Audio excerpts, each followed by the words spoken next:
Well, Shalom, my friends. I wanted to bring to you a bit of the text this day, just hopefully be a word of encouragement and a reminder to give thanks and to look for God in places, or even His message in places that may not be known by us otherwise. In other words, this isn't necessarily the church environment or a synagogue environment where we would encounter God, but in this case, we're shown this picture is a dream in the wilderness.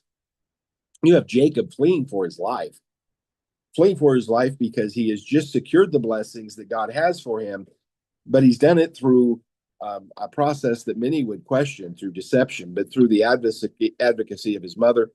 And yet, here we have a moment in which he's fleeing from his brother, and he goes out to a place where he's alone in the wilderness, fleeing for his life with nothing really but the clothes on his back and the stone for a pillow.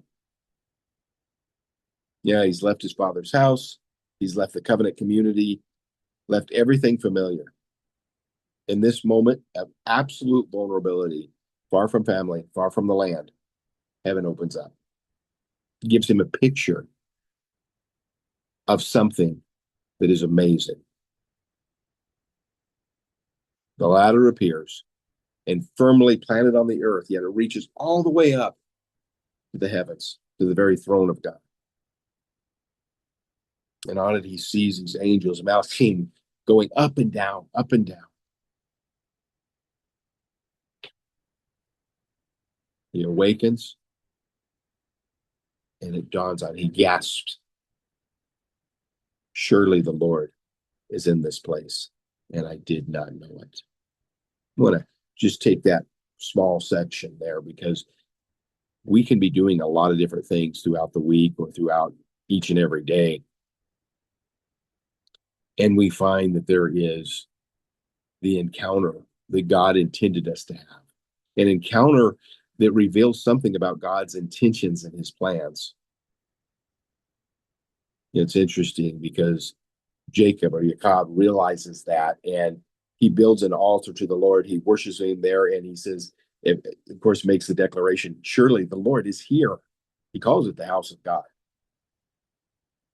But this is the kingdom of God invading this moment. There's more about this, of course, in this weekly newsletter. If you don't get the newsletter, contact me. I'd love to send it to you. But I want to just highlight this moment as a place in which we can just maybe put a pause and begin to give God thanks for being there. Even in moments that aren't easy, difficult moments in which we are certain that maybe it's our failure or maybe it's other things that have led us to this place. And yet God shows up. And I'm reminded that we are commanded to give thanks. And that command is not just for the sake of recognizing that God is the giver of all good gifts, which is true. It is absolutely true. But there's more.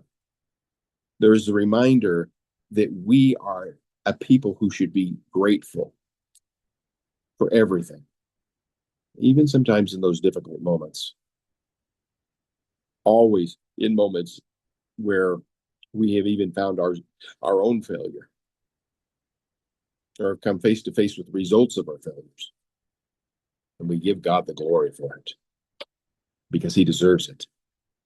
And he's given us good things. He's reminded again, even to be thankful for our shadows, because without the shadows, we probably wouldn't recognize the light. May you know and walk in the light this week. And if there's some way that we can support you and encourage you, please let us know. We love you, praying for you this week. Shalom and Shabbat Shalom.